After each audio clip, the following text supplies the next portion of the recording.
I can say to my new Samsung Galaxy S25 Ultra, hey, find a keto-friendly restaurant nearby and text it to Beth and Steve. And it does, without me lifting a finger. So I can get in more squats anywhere I can. 1, 2, 3.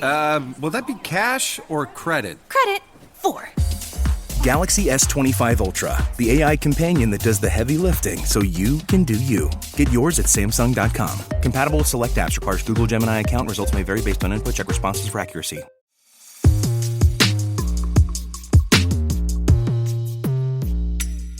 I would have cut off military assistance to Israel as soon as it was apparent that they were engaged in the mass killing of Palestinian civilians, whether one wants to call it a genocide or not, and that they did not have an effective strategy for dealing with Hamas per se without decimating Gaza. And it's striking that the Biden administration, which did all this, never came forth with an explanation for how what we were doing there was good for the United States.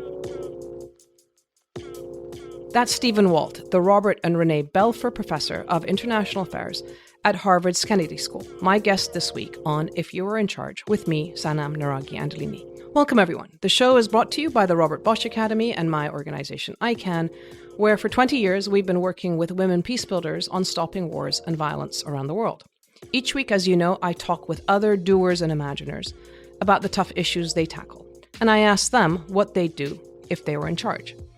Steve Walt is a slightly different guest because he is an academic, but has done some really important work. Before joining Harvard, he was at Princeton and the University of Chicago. In 2007, with John Mearsheimer, they wrote a book called The Israel Lobby, and it literally blew the lid off a sort of a hitherto silent phenomenon in the US around the influence of the Israeli government, if you want, in US institutions, academia, the political space, and so forth.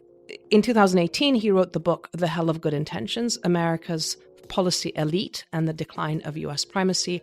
And you can tell from the title that, again, he's critiquing very much what has been the sort of the standard norm, or what people in Washington often call the foreign policy blob of Democrats, Republicans, regardless of the administrations that have come in, and their view of the world and how they deal with allies and adversaries and what they purport to represent in the world in terms of quote-unquote Western liberal values, even though oftentimes we see that other people, in Egypt and in Yemen and elsewhere, people might be risking their lives for human rights, but the US is on the side of weapons and bombs and dictatorships. The conversation that we had reflects broadly on US foreign policy, obviously prospects of the incoming Trump administration and the nominations that have been made so far for some of those key positions. But we also talk about the role of universities and academics in maintaining free speech and space for debate and space for facts, and the price that people pay for speaking out. So what it means to go against the mainstream and be the outlier voice, or be the voice of unconventional wisdom against the usual suspects. I hope you enjoy the conversation, and see you soon. Thank you.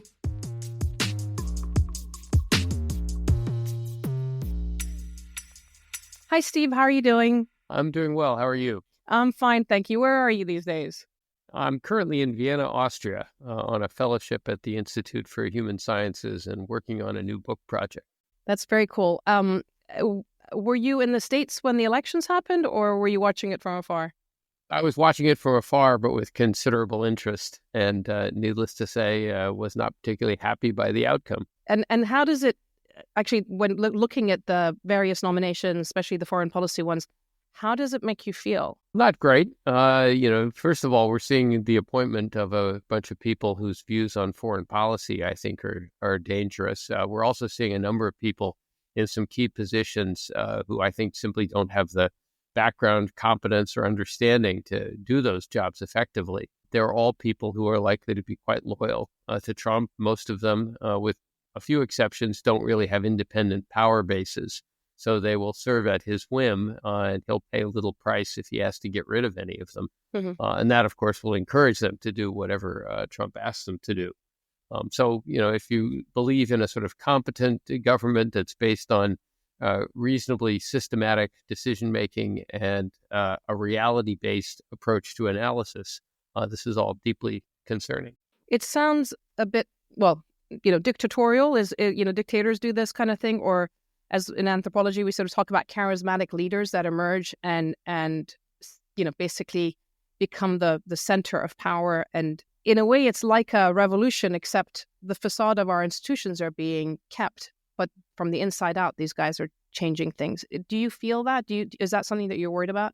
I am more worried that the frog gets boiled slowly here, as opposed to the wheels coming off the Trump administration quickly. They do a lot of dumb things. The consequences are immediate and severe. Backlash begins to form while institutions are still intact, etc. And therefore, the damage isn't all that great. In some respects, I'm more worried that they will proceed sort of slowly and gradually, and people won't realize that a lot of the fundamental institutions of democracy, checks and balances, norms, respect for rule of law, etc., have been, badly eroded. And by the time people realize what's happened, it's too late to correct it easily. I just add one other point. I mean, I think people have underestimated Donald Trump all along. I mean, there are cartoon-like aspects to the guy, but his political gifts should not be underestimated. And he has managed to tap into a sort of resentment at elites, a contempt for expertise, and the sheer opportunism of a number of people, quite effectively. If you step back for a second and consider what we've watched over the last 8 years, we have essentially a career criminal, white-collar criminal, but not entirely, given the sexual abuse convictions and things like that. We have a career criminal who's just been elected president of the United States. And that is something that, has never happened before in our history and ought to worry us all greatly. As you say, the institutions are going to be under threat. I mean, he's already said something about changing how universities are going to get accredited. We already saw the House pass legislation around nonprofit status and NGOs, having their 501c3 status revoked, basically if they seem to criticize anything to do with Israel. But I imagine it would go on to other things. As an American, do you see yourself or others in your community beginning to self-censor or worry about being attacked?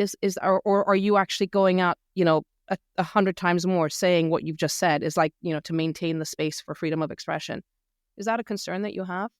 Well, certainly a concern that I have. And I worry that universities in particular are going to accommodate in all sorts of ways to try and sort of save themselves or protect themselves. And the problem there, of course, is if you go too far in that direction, you end up giving up what is the critical and really unique role that academic institutions play in a free society, namely the capacity to be independent checks on other institutions, to at least be able to examine what's being done and criticize it from left or right, from lots of different directions.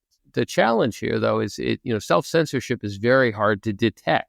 People will occasionally admit that that's what they're doing, but most of the time you just find people either falling silent or tempering what they're saying because they don't want to get into trouble. I haven't seen that happen yet. That is to say, I don't know of clear examples, but I think it's almost inevitable in a world, where you believe that there are powerful people in charge who have the capacity to punish you if they don't like what you've said. That'll affect universities. I think we saw it affect some newspapers during the campaign. Yeah. Washington Post, Los Angeles Times, pulling endorsements of Kamala Harris because they were worried about possible punishment if Trump won. And if that happens, it inevitably begins to erode the ability of the society to detect when things are going wrong and to make corrections. And again, regardless of who's in power, that's a bad situation, because that's what leads, to enormous errors that then don't get fixed for a long, long time. As an Iranian, having sort of lived through the Iranian Revolution, we saw this change, and in a way, this idea of not saying things or being it's so deeply embedded in the DNA because people are always worried. It doesn't matter which side it's coming from. But what I'm struck by is, as we look at the U.S., and especially in the last year on Harvard, on the campuses of Harvard and these other universities, and we've already seen the crackdowns against the students vis-a-vis the Palestine protests. Is that something that you, as a Harvard professor, is that something that's worried you? Is that, have you seen any kind of constructive way of trying to get through these issues? Or is that kind of a precursor to some of the problems that we might see coming forward, do you think? It's worried me a lot. First of all, I think the accusations that have been directed at universities have been politically motivated and almost entirely incorrect, greatly exaggerated. This idea that a place like Harvard or many other colleges are hotbeds of virulent anti-Semitism is just nonsense. There may have been a few isolated incidents, may have been outsiders who interfered in those universities, but I think anybody who hangs out at a university on a constant basis understands that that's not the case. It's quite the opposite, that these are institutions that had various points in their past, decades ago, were definitely anti-Semitic, at least polite anti-Semitism, but are, if anything, philo-Semitic and remarkably reluctant to engage in deep criticism of Israel. So that's, I think, was a politically motivated set of accusations, again, for political purposes and to try and silence or marginalize people who were upset by what Israel was doing in Gaza.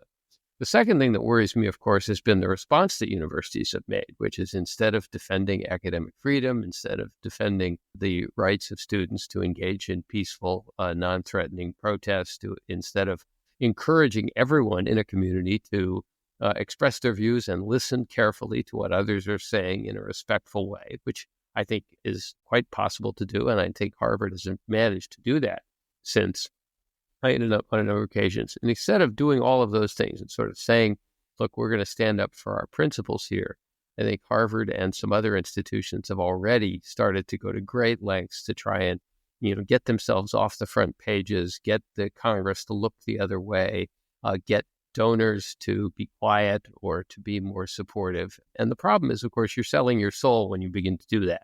So you're no longer an independent arena for open thought and debate and discussion. And you become, again, an institution that is both starting to self-censor and also putting various forms of rather subtle pressure on everyone in the community that, if you are too outspoken on this issue, you're going to get us all in trouble. And that won't silence everyone, but it's bound to silence some students, and it's certainly going to have an effect on some of the faculty. So, Stephen, I became familiar with your work with the book, The Israel Lobby, that you wrote with John Mearsheimer back in 2007, 2008. You kind of blew the lid off an issue that was not talked about in the U.S., right? It was kind of, nobody officially talked about the ways in which as you called it, the Israel Lobby was strategically involved in different institutions and so forth. And then with the Hell of Good Intentions in 2018, you very openly talk about, the blob of the foreign policy establishment that, as we see it in DC, you have not held back in your critiques.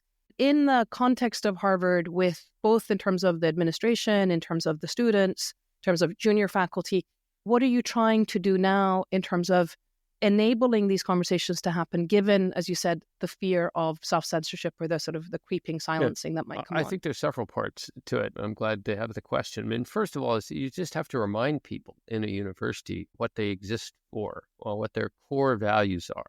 And the core values of a university stem from its functions. It has two main functions. One is to expand the sphere of human knowledge, to try and learn more about how the world works, and that includes the social and political world. So we're trying to increase human knowledge, and that inevitably requires openness, the willingness to criticize existing ideas, existing orthodoxies. We have to be open to that, or we can't do our jobs, whether we're physicists or biochemists or students of English literature or history or whatever. The second function, of course, is to try and transmit what we think we know to our students, but also without, trying to impose our views on others or insist that they agree with us on every single detail. So step one is to remind the institution of what it's there for, that it exists to fulfill a particular function in society, and it can't do that if it doesn't create the widest and freest possible environment for the expression of ideas. The second part of this, though, is sort of twofold. One is I don't think faculty should be imposing their views on students. I even subscribe to the University of Chicago principles that academic institutions should not take institutional positions on political questions unless they directly affect the functioning of the university itself. So Harvard should not take a position as an institution on whether or not the United States should back Ukraine, or whether the United States a position on gay marriage or things like that. It's not the institution's job. Individual faculty can take whatever views they want on those and many other questions, but not the institution itself, because once Harvard or any other university takes an institutional position, that inevitably begins to put pressure on other members of the community who might disagree with that. and suddenly they think they're out of step. Second part here is you don't impose your views on students. So I have strong views on a number of political questions, but I have students in my classes with very different views, and I don't expect them to agree with me.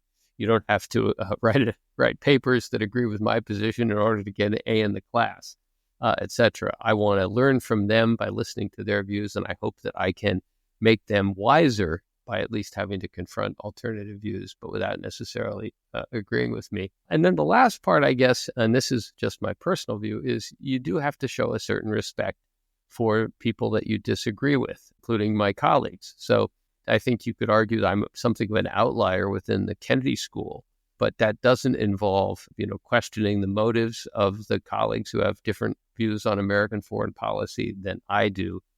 When I've written about the foreign policy establishment, I've tried to be careful not to make it personal, not to assume the worst about what others are doing, but say, look, we have a disagreement on what the right policy is, but I'm not questioning other people's integrity or patriotism in nearly all cases, unless there's really clear evidence that there's a problem there.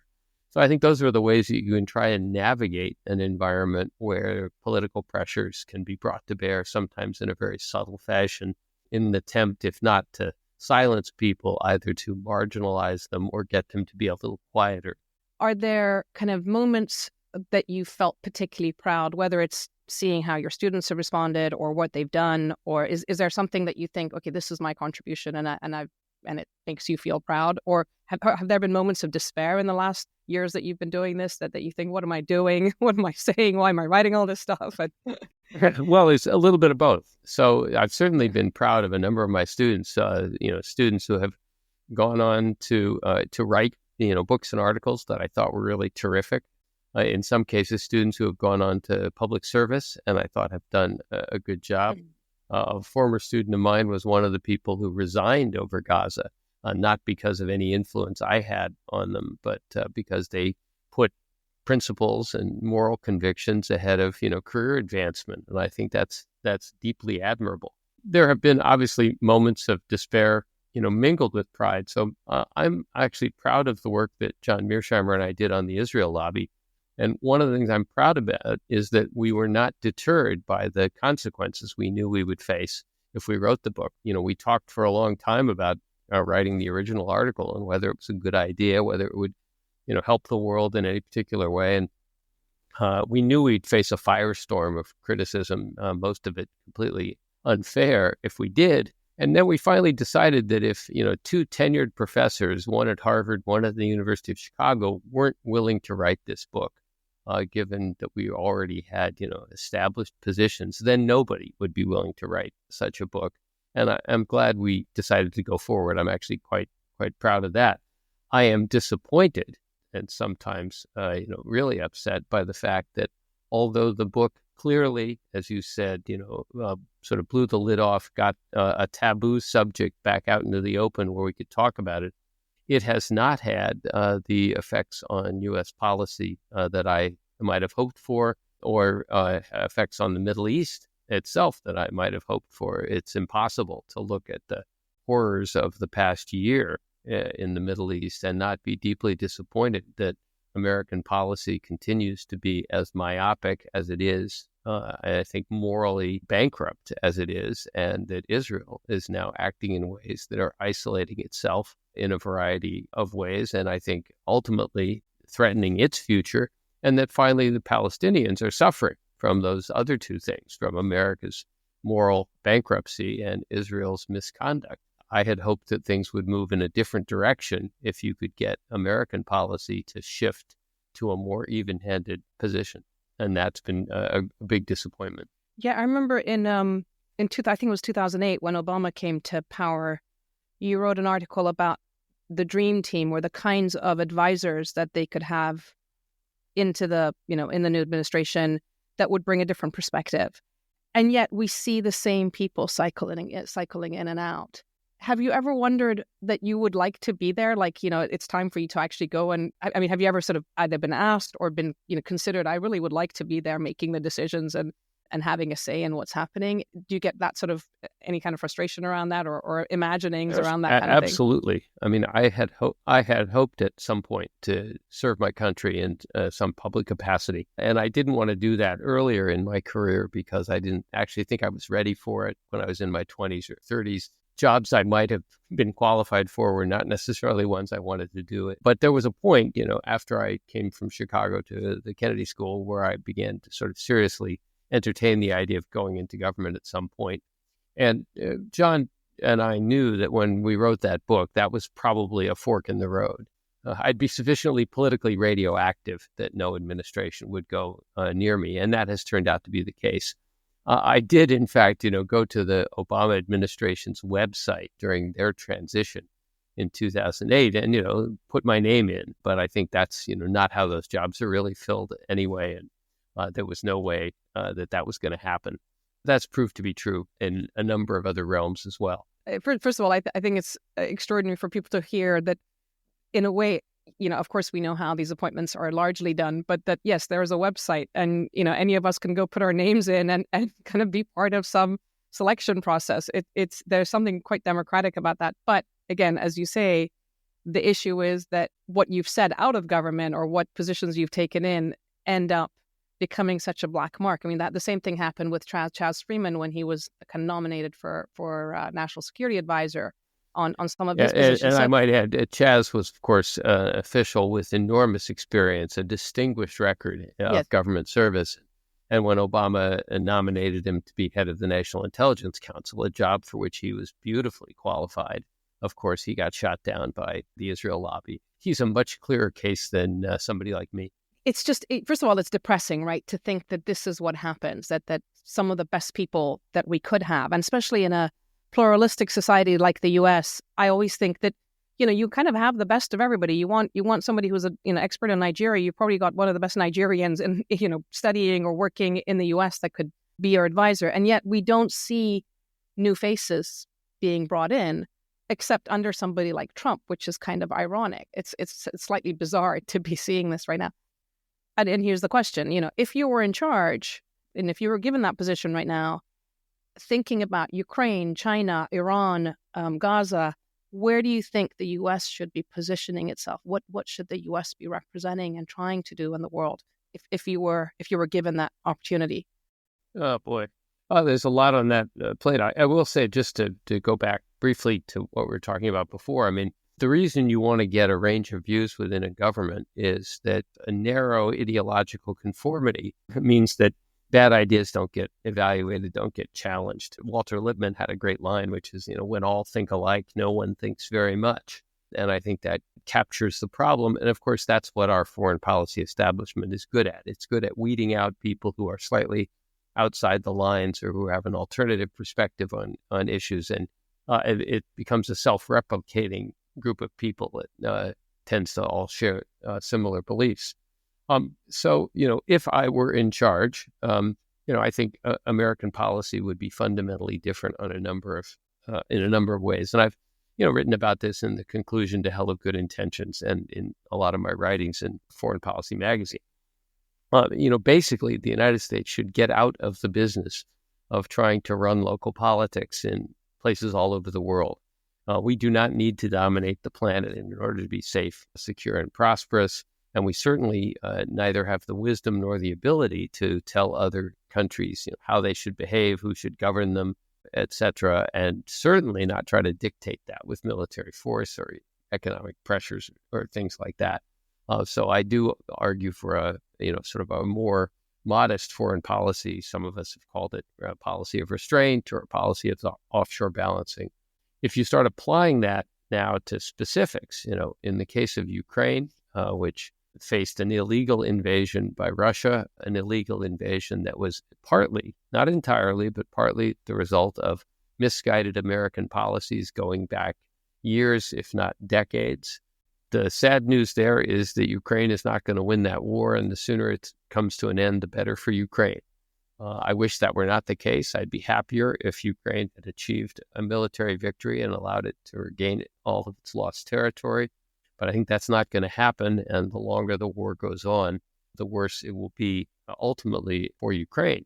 I believe, by the way, that Kamala Harris, had she been elected, would have moved in that direction. I think Trump will move in that direction less responsibly or carefully, but that war is going to eventually come to an end. And then the question is how you try to keep whatever ceasefire or armistice agreement that emerges intact for as long as possible so that Ukraine can rebuild. In the Middle East, I would have cut off military assistance to Israel as soon as it was apparent that they were engaged in the mass killing of Palestinian civilians, whether one wants to call it a genocide or not, and that they did not have an effective strategy for dealing with Hamas per se without decimating Gaza. The United States does not want to be complicit in the activities that Israel was doing. Those aren't good for our image, and they aren't good for Israel as well. And it's striking that the Biden administration, which did all this, never came forth with an explanation for how what we were doing there was good for the United States. Right? There were, Israel had a right to defend itself, etc. We're going to stand with our ally Israel. But I wanted somebody to explain, how is this making Americans safer or more prosperous or more respected around the world? And of course, the answer was it was doing none of those things. And it was largely, again, a result of, Biden's outdated beliefs and political pressure, I think, from the lobby. So I'd have a very different policy towards Israel-Palestine. And more broadly, the United States in the Middle East should stop having special relations with some countries and no relationship whatsoever with others. Right? We should be more like some other countries like China or Russia or others who deal with everyone in the Middle East. Our European allies deal with everyone in the Middle East. We have relations of unconditional support with Israel, with Saudi Arabia, to some degree with Egypt, and we have no relationship whatsoever with Iran. And that makes no sense from an American perspective. What we want to do is have influence with all of those countries. And one way you do that is by talking to everyone, so that when you're talking to Saudi Arabia, they worry that you might be hearing something better from Iran. When you're talking to Iran, they worry that you might be hearing something better from Israel, etc. That's what the United States, as a major power that is not located in the Middle East, ought to be doing. We ought to be essentially playing a much more of a balance of power game as well. And then just last point, if I were in charge, I like America's liberal values. I'm glad that they still exist. I hope they will continue to exist over the next 4 years. But we can't impose those values on others. We can try to persuade people that they're good principles on which to base governance. But that's a decision for every society to make for itself at its own pace and in its own way. So what we ought to be doing is trying to set a good example for the rest of the world by how we conduct ourselves at home, how we deal with each other, and how we deal with other countries. And if we did all of those things and we're a little bit more patient, I think you would find that the values the United States likes to claim it stands for would actually become more popular, and gradually it would become more widely embraced around the world. It seems, it's funny you say that about the values being our values, because both, from my Iranian experience, but also working around the world, what I struggle with is that I'm dealing with Afghans and Yemenis and Nigerians who are literally giving up their lives for human rights or women's rights. They're risking their own lives and families for these things. And we don't listen to them. We don't listen to what they want from us when we intervene or we sort of decide to get involved in their countries. So the values seem to be universal. To me, it seems that it's more the way in which we, as the U.S., weigh in and think we know better than them. My father used to say, you can't bring democracy on the back of a donkey, sort of in the middle of a square. It's just the unfortunate part to me is that we don't understand that there are people over there who, as I say, who are fighting, risking their lives for these rights. We sometimes and often are making it worse, and we're not really listening. And as you say, then we're not even practicing it at home, because now with all the internet and the availability of social media, people are looking and saying, oh, in America, the police kills people, or the levels of violence in your school shootings and stuff. The idea that somehow the U.S. represents these things, is that image is also diminishing, which is sad, because I don't think Russia or China is offering any positive alternative, right? So our sense of ourselves is slightly skewed here. Yeah, skewed is one word for it. I mean, I think that what we've seen over the last decade in particular, but it's not unique to that period, is, the sort of greater cognizance of American hypocrisy. there is a real gap between the values we profess, the things that, fill the pages of magazines like Foreign Affairs when U.S. officials write, the speeches that presidents and secretaries of state give are all, replete with these statements about a rules-based order and liberty and freedom and rights and human rights in particular as well. We like to talk a good game. And occasionally, when it's not strategically inconvenient, we try to do things to advance those goals. So I don't want to suggest that the United States is, completely hypocritical here. But whenever push comes to shove, right, then those values go out the window and more naked calculations of interest, power, or just, political advancement tend to dominate. And it's not like people don't notice this. They don't like to be lectured about how to behave and then have the person giving the lecture go off and do something, very, very differently. And just to go back to, familiar examples, much of the world has been really cognizant of the condemnations that we are quick to level at Vladimir Putin, and deservedly so, and the free pass that we are giving Benjamin Netanyahu and Israel in this case. It's not that these are countries that love Russia and hate Israel. It's just they look at the United States and they say, this is not a country that actually deeply believes in these principles. It uses them as a soundbite, and it looks the other way whenever they involve costs or inconvenience as well. And I think the United States pays a price for that, particularly given our outsized global role. And I think we'll continue to pay a price for it if our policies don't change. Just one final point. You mentioned Russia and China. Yes, I think they and some other countries don't have a more attractive package on offer that the world wants to gravitate to. But what they do have is a less hypocrisy in some respects. If you want to do business with China, if you want the Chinese to come in and build you a railroad or build you a dam or put a factory to make lithium batteries in your country, you're not going to get a lecture from the Chinese on how to organize your electoral system or how you have to have an anti-corruption campaign or how you need to fix your domestic political order in order to conform to Chinese practices. And if you do that with the United States, the first thing that you'll get is a lecture about your human rights policies or some other aspect of your internal politics. So in some respects, China has an advantage when it's dealing or trying to influence others because it doesn't appear quite as hypocritical as we do. That's so true. And what's worrying, again, going back to the question of, how we look at Putin or Netanyahu, is that we were quite happy for the ICC to say that Putin is indicted and has an arrest warrant out for him. Right. Yes, we like the rules-based order. When it happens to Netanyahu, all of a sudden we're questioning the validity of the court and all these things. So it allows others to come in as well and voice their criticism, consternation, etc. about the rules-based order. So not only we're destroying our own reputation, but we're actually seriously damaging the institutions that have been built over decades with us and with others. That's what I find really disturbing about this. It's as if we're happy to take a wrecking ball to the ICC. Security Council, to me, is the unsecurity council or the insecurity council. And we have enabled that. We can't just blame Russia. Yeah. The U.S. has, from the Iraq war to Gaza, we've actually been one of the biggest forces of destruction of the system. Yeah, I think that's exactly right. And what people need to understand is that this isn't based on some, serious philosophical discussions in the U.S. government. This isn't based on people doing a careful job of evaluating the pros and cons of ICC indictments, one way or the other, the arrest warrant or the South Africa submission. This is based on domestic political politics, almost pure and simple, right? The United States would have a very different approach towards the International Criminal Court if the situations were reversed and, a powerful Arab country was conducting mass killings of Israelis. We didn't have a problem at all when the ICC issued an arrest warrant for Mohammed Daif, the Hamas head, who may now be dead.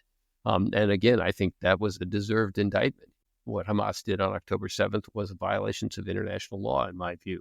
So I don't have a problem with that indictment, but we have a problem when they indict Israel, again, because our positions on that particular country are almost entirely shaped by domestic political considerations. Thank you for saying it so clearly. So another question that I often ask people is, if you were a billionaire, or, if money was really not a constraint, what would you do? And And in this case, we have Elon Musk running around. Did he meet with the Iranian embassy or mission in New York? Didn't he? What is he doing? If you had that kind of resource and access, again, it's an imaginative thing, but it's quite fun to think about it. Well, I have trouble understanding what it's like to be a billionaire. So I'm probably not going to be thinking sufficiently outside the box here. It's also worth noting that, given how rich someone like Musk is now, billion may not actually get you very far. You may be outspent by others, on the other side.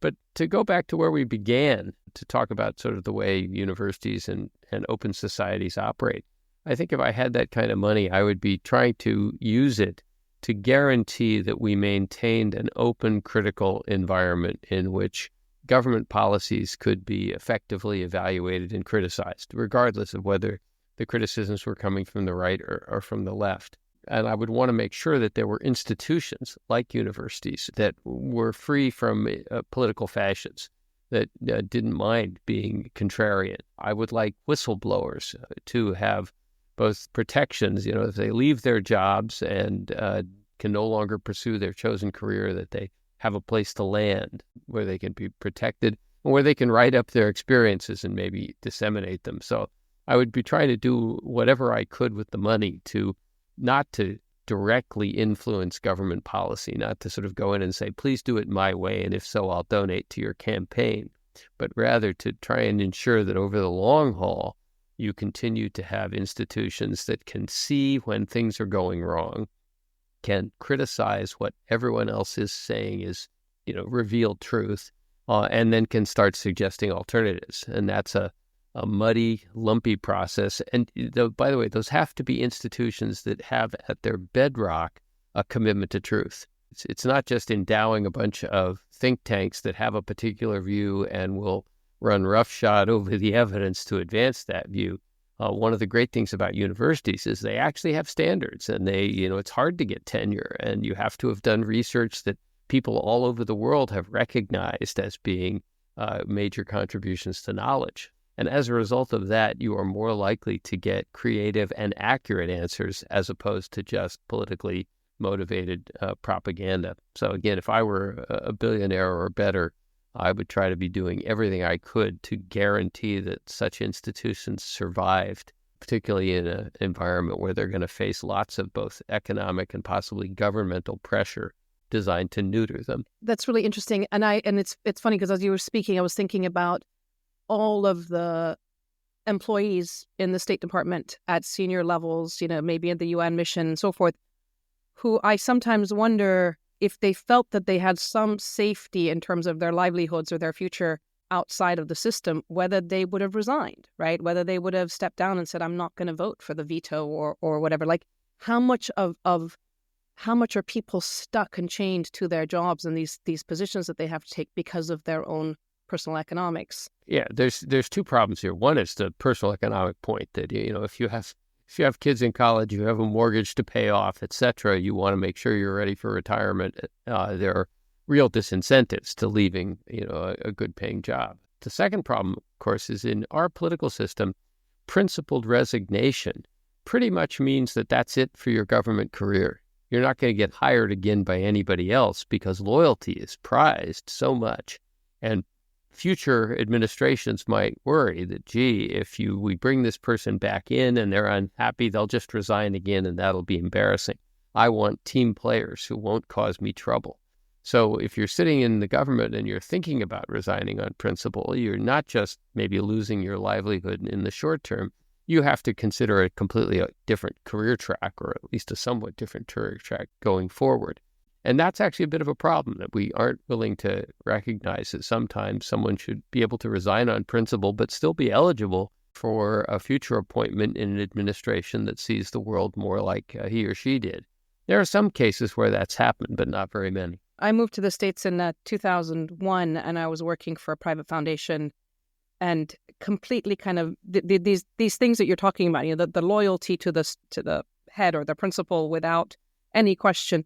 They were so new to me because I came from a nonprofit background in the UK where actually the space was for us to have dissent and speak and so forth. So I got myself into a lot of trouble. But over the years, I was like, well, in a way, being somewhat outside the system, at least I have the freedom to say what I think I need to say in the same way that you're saying that in the university system, you wrote your book, closed one door, but it actually gives you the freedom to say the things that need to be said. And it's really important to have people like you. One of the things that strikes me is that in the aftermath of 9/11, it just seemed as if the U.S.'s approach became, if we can go to war, we will, or if we can bomb them, we will. If we can't do that, we'll sanction them. If we can't sanction them, then we'll go to diplomacy. It just seems that we've kind of undermined and under-supported diplomacy and the reform of diplomacy to deal with the modern world. I don't know. To me, that seems to be one of the big gaps that I've seen in the last 20 years of being in the U.S. and the types of wars that we've seen and the response of the U.S. Does that resonate with you? Yeah. This is something that's been bothering me for a long time. I mean, some of America's greatest foreign policy successes were diplomatic. Things like the Marshall Plan, the formation of NATO, the peaceful end of the Cold War. These were not accomplished by armies on a battlefield. They were accomplished by diplomats at a negotiating table. I go to Red Sox games when I'm home in Boston, and in the seventh inning, we always, applaud a veteran. And I think there's nothing wrong with that at all.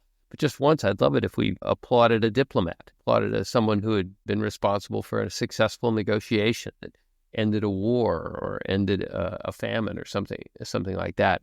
Ways of valorizing what those people are doing. We're a pretty crude species in some ways, and fortunately, when people are attacked, when violence is being used, these are the moments when you ought to be thinking as carefully and rationally as possible and looking for ways to try and bring the trouble to an end with the least cost. And unfortunately, that's not what tends to happen. What it tends to produce is, the desire for revenge, the desire for vengeance, the desire to demonstrate one's power and credibility once again, etc. So just at the moments when you ought to be being as careful as possible, you end up getting instead sort of rash, hasty, excessive actions like, say, invading Iraq after 9/11 that make the problem worse rather than make it better. I've spent, my life working with women on the ground who become peace builders, and they are exactly that. Things go wrong, and they're the first ones to take a stand to try and protect people, to mitigate issues. And the irony is that there's a sort of a trope around, women are emotional.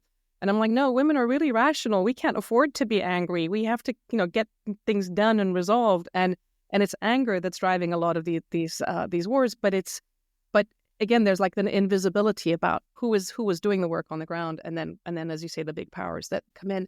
And by the way, just as a footnote there, the other thing I might do with the $1 billion you're going to send me later, there is in fact some really quite compelling social science research that suggests that in a whole series of spheres, improving the status and influence of women yields positive outcomes, whether that's in conflict resolution mechanisms, the functioning of corporations, the ability of teams to work effectively together. And unfortunately, at least in the United States, we're in one of these periods where, misogyny looks like it's coming back in. And this is going to have all sorts of negative consequences. So I might try to use my $1 billion to further defend and enhance women's rights, not just because that would be good for women, because it would be good for all of us. Okay, so you get $2 billion. That's you've made your case. So my last question is, what gives you hope? What gives me hope, I think, is that we do have a capacity as a species, for all the problems we've already talked about, to empathize with others. And I also believe that human beings are boundlessly creative. That we got mRNA vaccines miraculously to deal with the COVID epidemic, and let's hope Robert F. Kennedy Jr. doesn't interfere with that kind of development in his new job. There may be technological solutions that help us address the problem of climate change, although we have to do a lot more things other than count on scientists. There are going to be imaginative people who look at what appear to be intractable conflicts and will suddenly figure out a way. And we occasionally find visionary leaders, the Nelson Mandelas, the Anwar Sadats, etc., who refuse to accept the boundaries and the parameters that they've been given, and they find a clever, sometimes risky, but a clever way to try and transcend them. So, I still have a lot of hope in the human species.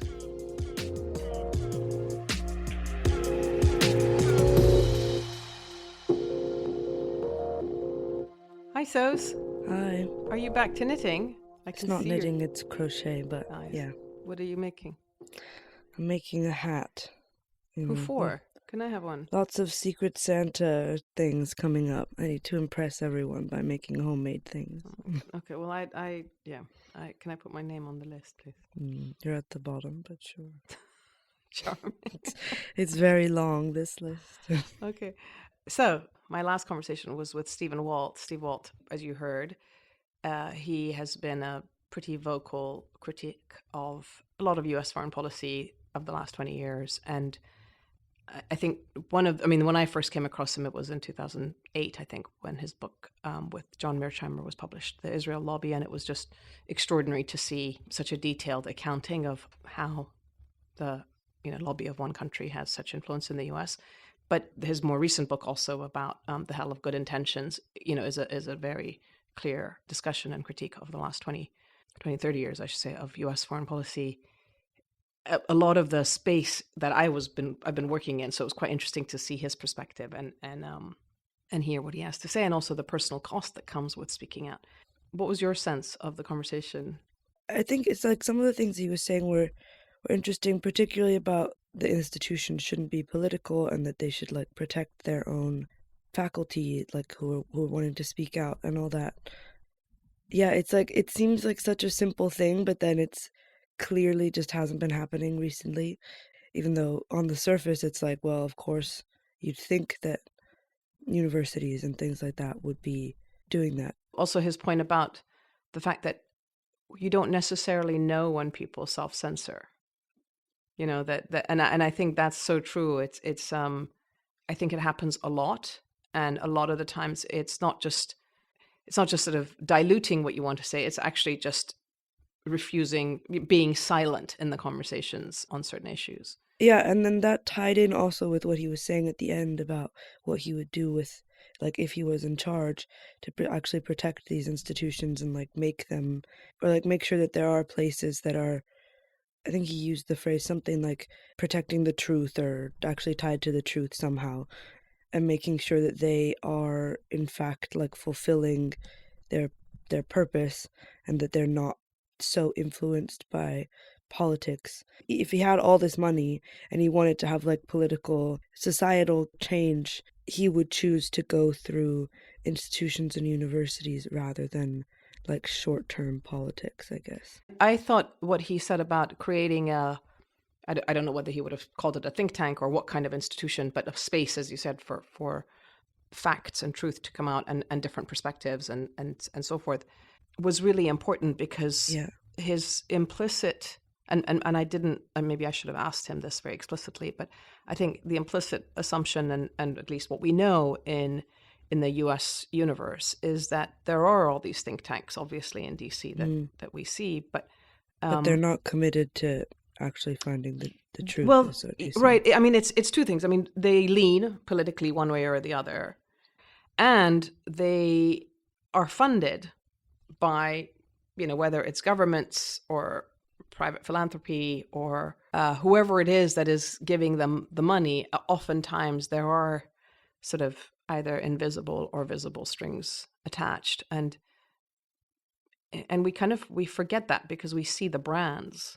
I think for a layperson, I don't know, that I'm not going to mention because maybe I'll get sued if I mention something, but you see the names of these big brands, and the assumption somewhere along the line is that there is some objectivity, or there's definitely objectivity. In fact, I feel like, let's not say cynic, but maybe who cynic, like grew up in DC. If I heard that something was a think tank, I would immediately think that it had a political leaning.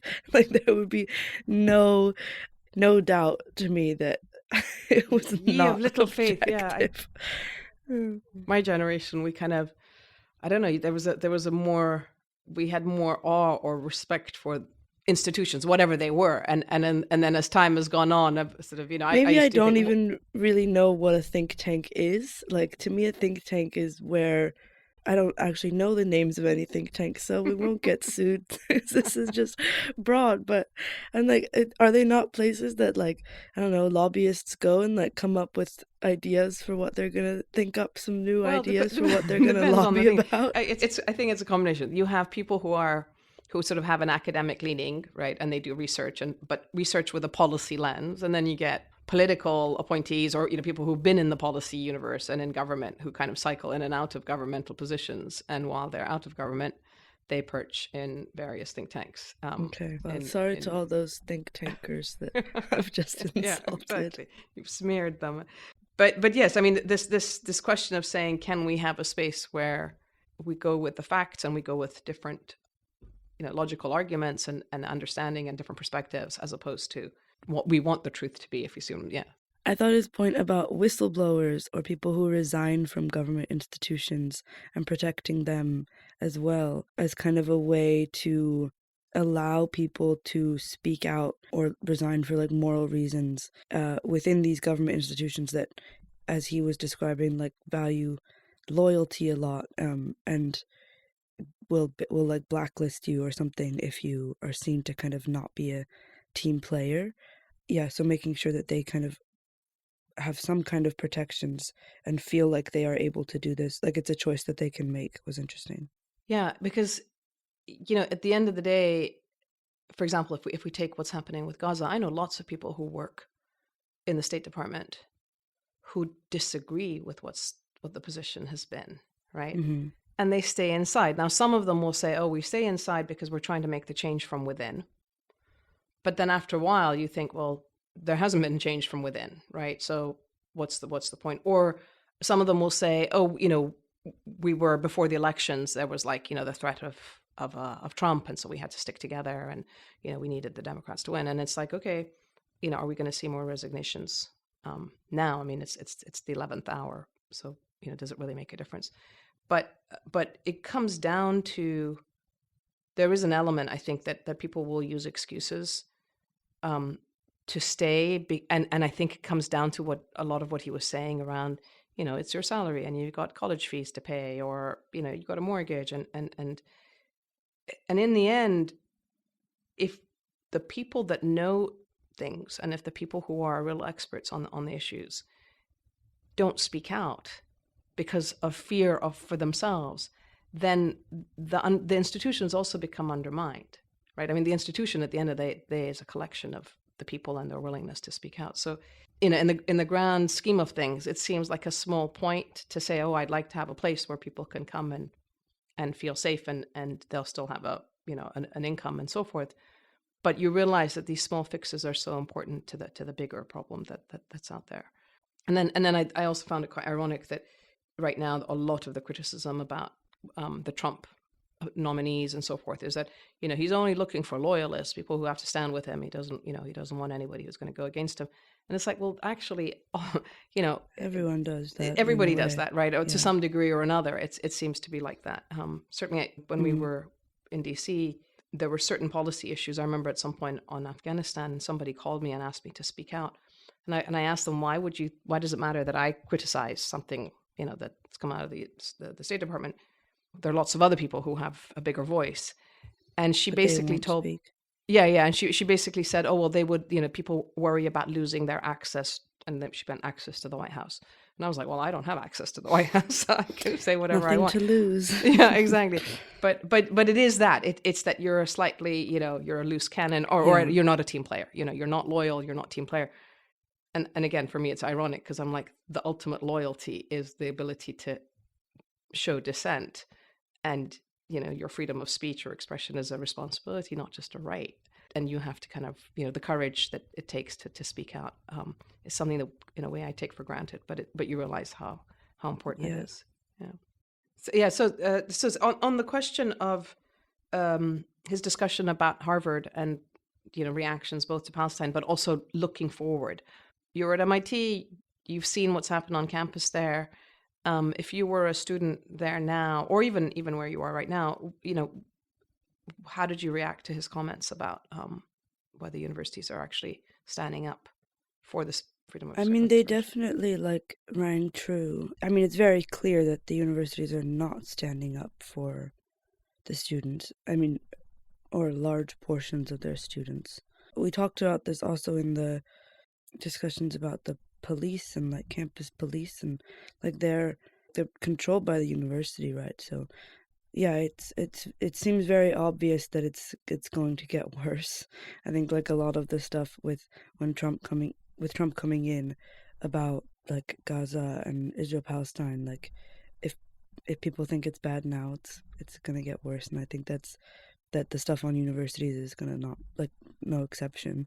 In fact, it's been such a thing for Republicans to be oh, all these liberal institutions, blah blah, that in order to stay in the good graces and keep their access, like we were talking about, I'm sure that these universities are gonna do.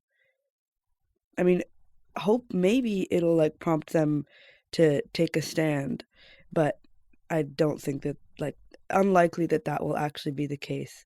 Had you heard about the blob when he mentioned the foreign policy blob? Had you heard that term? No, that's something that again in DC it's sort of I don't know who coined it. Maybe Steve did, but it's this idea that there's a blob of people that come in and out of the government regardless of whether the Democrats are in power or the Republicans are in power, and they have the same kind of general view of foreign policy, which reinforces these things of it's almost institutionalized anti-Iran sentiment, and then institutionalized pro-Saudi or pro-Israel without any questioning, or and of course regarding other parts of the world and stuff. So it's the mainstream, that's what Washington says. You just see it's a repeated cycle, and then you have these outliers who do speak out, people like him and John Mearsheimer and Chaz Freeman, and that was to me that was the kind of the poignant piece of the conversation, where when I asked him about whether he had any, hope or ambition at any point to be in government, did he itch to get in there to actually do what he believed? Oh yeah, and he said he put his name on the list. And the fact that he knew that when he wrote the book, that it would be the end of that path, right? It was like a fork in the road. I was like, wow, here you have one of the best minds on foreign policy in the U.S. and he writes a book which is based on the facts of what's going on. And he knows that it's going to be a dead end to that particular career path. And at the same time, as he said, it didn't change foreign policy. So it's tough. These are the kinds of things that I sometimes. It's annoying to have principles, isn't it? It's so annoying to have principles. Is that what your takeaway is? Just kidding. All right. Well, thanks very much, and I'll see you over the weekend. I'm trying to make chocolate and pecan pie for some bizarre reason, and your sister is dumping me. She was my date tonight to bake. Yeah, good luck with that. Yeah, nobody seems interested. Cover the fire alarm up. So. Yeah. All right. Okay. I'll talk to you soon. Bye. Bye. Bye.